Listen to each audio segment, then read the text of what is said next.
అనాలా? Butterfly butterfly చెప్పండి. Butterfly butterfly ఎట్టా అర్థం చేయకుండా మసాలా నేను చెప్పినట్టు చెప్పు. బటర్ఫ్లై బటర్ఫ్లై అంతా కట్ చేయి మళ్ళీ పెట్టుదు.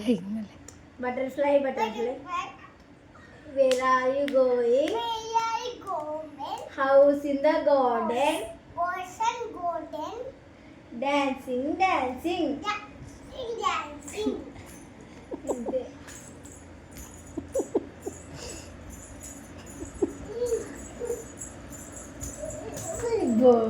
చిట్టి చిలకమ్మ కరా కరా. చిట్టి చిలకమ్మ చిట్టి చిలకమ్మ అమ్మ కట్టిందా? తోటకెళ్ళావా? పండు తెచ్చావా? గుడ్లో పెట్టావా? గుడుక్కు మింగావా?